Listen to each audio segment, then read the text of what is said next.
this first adventure, I thought about a lot of different options, but when it was all said and done, how can I not pick Eagle Creek? It's one of my absolute favorite places in the Indianapolis area to train, and I spent a lot of miles, a lot of hours out there, and it's easy to access from a lot of different points around Indy. Part of my guidelines for doing this adventure weekly outing is that I want it to be places that are within about 15 minutes, maybe 20 minutes of my home. Reason being, if it's a half hour plus drive, it's not realistic for a lot of us to fit that into our day and still have quality time for our training. And this is about 15 minutes from my house. But here's the cool part. A lot of folks are super familiar with Eagle Creek, but not many are familiar with where we're going today. We're going to the west side of the reservoir. I'd never been there for a long time when I started training out at Eagle Creek, and it's like a best kept secret. The trails are not marked. There's no maps for it. You don't have to pay anything to get in, but I do encourage you to support the city park.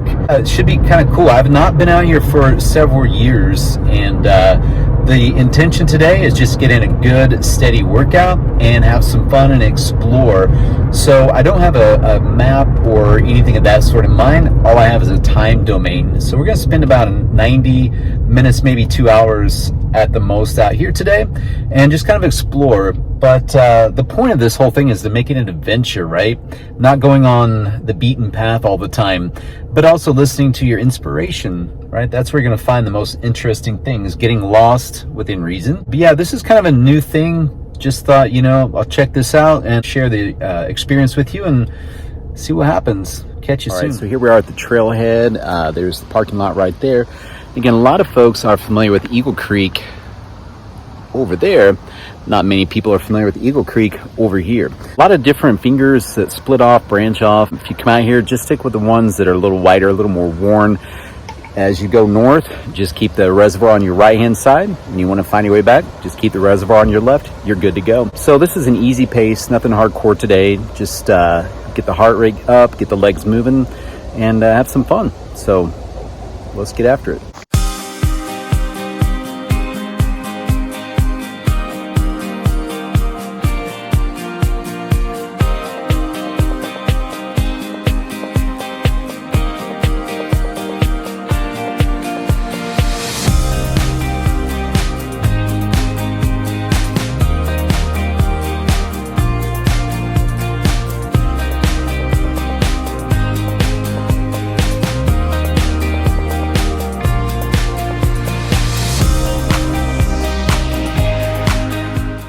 Well, color me a little embarrassed. So apparently what used to be a best kept secret's now become quite the trail. Check it out behind me here.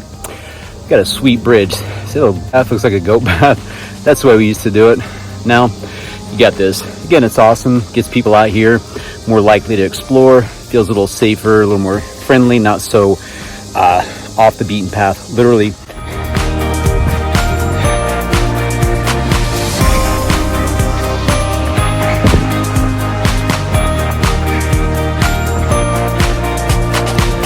Oh yeah, feeling good out here. Whew. Beautiful, hot, muggy. Wouldn't want it any other way.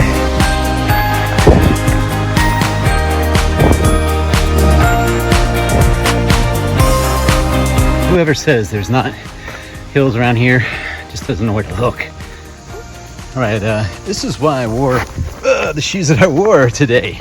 I knew there'd be some steep descents in some areas where it might be kind of wet, but also hard pack. Little technique, if it's a single track like this, you can't kind of tack back and forth. Short, choppy steps, keep the weight in your heels. If you're wearing trail shoes, there's tread specifically for descending. So you want to let that do its thing. Just keep the rubber side down. The fun part of going up, you get to come down.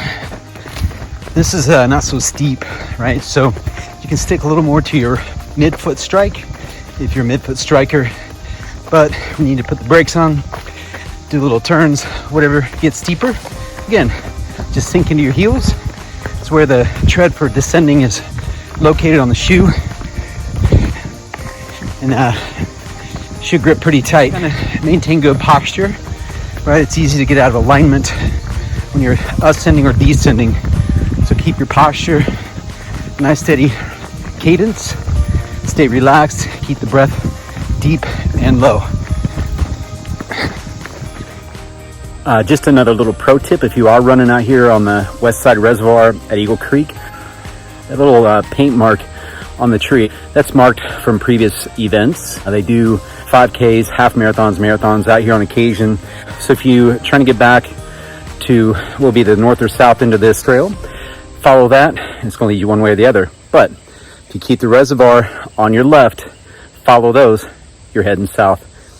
Oh man, it is hot and humid. So just heading back in. And another little pro tip, if you're out here, this is the bridge that most of the trails from the parking lot, which I'll show you when we get back, most of the trails are going to lead to this, especially the main trail definitely leads this bridge.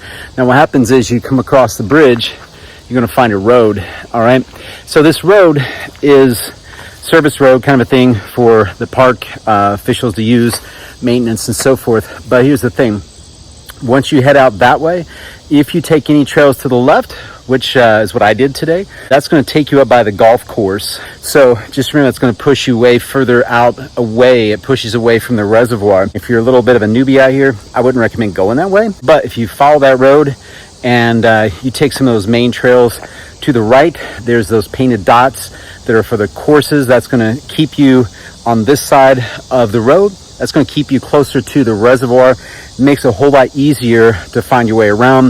It's hard to get disoriented because you have a couple things. You have the reservoir will be your boundary to the east. This road and the golf course will be your boundary to the west. So that'll tell you kind of which direction you're going. Remember, your cell phones usually have a compass built in. If you have a GPS watch, same thing. Just get your orientation. You ain't gonna get lost out here, people. If you do, it's temporary. So no need to panic. But the whole point of this is to encourage you to get out and create your own adventures. Being out here in nature, in the forest, the woods, the trees, the sun, very energizing. It's good for the soul, good for the heart, good for the mind, good for the body. And you don't see much of that when you're out here either. The noisy traffic, breathing the exhaust fumes, big diesel pickup. Coming into the home stretch now, that little section there takes you back to the parking lot. I'll get some shots of that when I get back so you'll kind of know more about what you're looking for. Couple quick things. I'm going to explain a little more about the intentions of these videos that I'm planning, and also talk about my shoes if you're curious. These are the Altra Lone Peak 3.5. I got those things about 3 years ago. My wife actually turned me onto them and been a huge fan, and they're kind of overkill for what I'm doing today, but I felt the tread would be optimal for the conditions. It's a zero drop shoe. If you haven't transitioned to that, don't buy those. You'll need to transition for a good 6 to 12 months before you go into a shoe like that. But I do like them with the cushioning, comfortable ride, nice wide toe box, incredible grip and tread on the outsole. That's that heel tread I was talking about. Just wedges right in. I never slipped. The only time I slipped today was when I was videoing, and that was just a lack of mindfulness. Intentions behind these videos. Some of the people I follow on Instagram, and YouTube, such as my teacher, my coach, Steve Ilg, and my cousin lives out in Los Angeles. Coach Ilg lives in Durango, Colorado. So they post these incredible pictures and videos of mountains and scenery and descending down in these ravines on their mountain bikes, snowshoeing and skiing. As a more or less flatlander in Indiana, is actually going to be a little bit of a bummer because that's so epic. And so it starts to be one of those things you can think that, well, there's nothing that epic in my life, that exciting, that interesting. And I even kind of got stuck in that rut, even though I know better. So I know that happens to a lot of folks, and then it kind of leads to burnout in your training and a lot of other negative factors that come from training more in an urban or suburban environment. And it struck me a few weeks ago. I actually went to a local park and got back in the trail area where I'd gone a little bit, but I started to go off some of the little fingers, the animal paths and such, deer paths, and it was really fun. It led me down to a creek, just some cool scenery.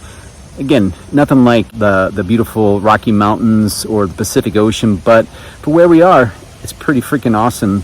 So it's kind of that thing of being content with where you are and seeking that adventure and realizing that you don't have to travel that far. So this series I'm planning these vlogs will be to take you maybe to some different areas and show you kind of what I'm doing to get inspired. And also from the idea of energy, life force, again, you're surrounded in nature, a little bit more fresh air, less vehicles, dirt, feet in the soil, the whole thing, right? And that's good. As I mentioned earlier, it's good for your body, your mind, and your spirit. So, you know, it's inspiring to me to get back out here, making the time to do it. I'm also going to take into account that your lifestyle, we aren't necessarily full-time athletes. Most of us are householders with a job and family. And so I'm trying to create an experience for you that shows how you can fit this into a busy, typical lifestyle. It's just about making priorities and planning, which I'm going to share some strategies and techniques around that with you. And good example, you know, I was planning on being out here for a little longer, but my wife is at work. She works at Riley Hospital. So I'm kind of on duty if something comes up with kids. Just so happens one of them needs a ride after school because they have to stay after for a project. So that means I had to skedaddle and get home. But that's just a reality, right? We can't necessarily get out for 2-3+ hours, shut off the phone and get lost in the woods. The days you can do that, go for it. Other days, you know, just get out and do what you can for 30 minutes or an hour. It's tremendous. All of my training is structured around my wife's work schedule, my work schedule, my kids' schedule. That too became a frustrating component for me, or factor was, you know, you want to set up a training program. I'm so accustomed for so many years of Monday through Sunday having set plan and training pattern and just structure my life around that. As a householder with busy life and kids and a business, that's not realistic, and it just leads to more frustration. So I was kind of like over it and getting in a rut, and that's just not me.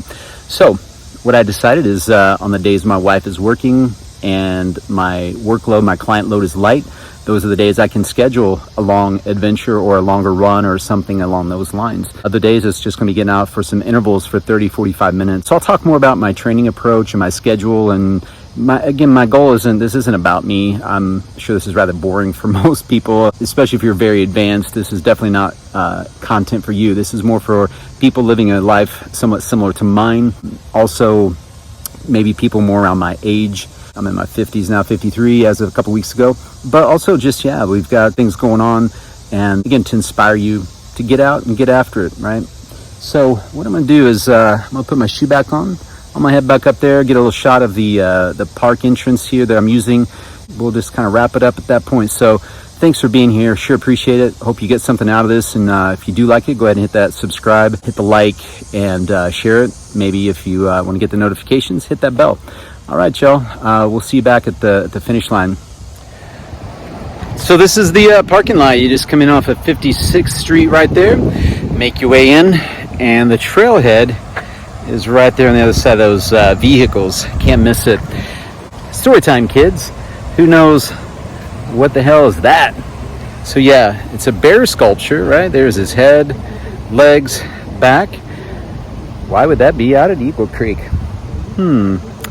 Oh yeah, once upon a time, we used to have an outfitter store called Galleons. I know, this is shocking, but it was family owned and operated for many years. And they ended up having multiple locations around Indianapolis. It was amazing. I worked in the outdoor apparel department, men's department, for a season around the holidays. Top-notch company. My sister worked there for a time and had anything you'd want. And everybody knew their products, were experts. If you need anything relating to outdoors, outfitters, anything of that sort, man, they knew it. We had to know our stuff to be an employee there. That was their logo. But they're no longer. They sold out. They were bought up by Dick's. So that's the story behind the big bear sculpture. Guys, I hope you enjoyed this. It was fun for me. And if you like it, I'll keep doing it. If you don't like it, I'll probably still keep doing it. But until next time, guys, you know the drill. Get out there. Get after it. Peace.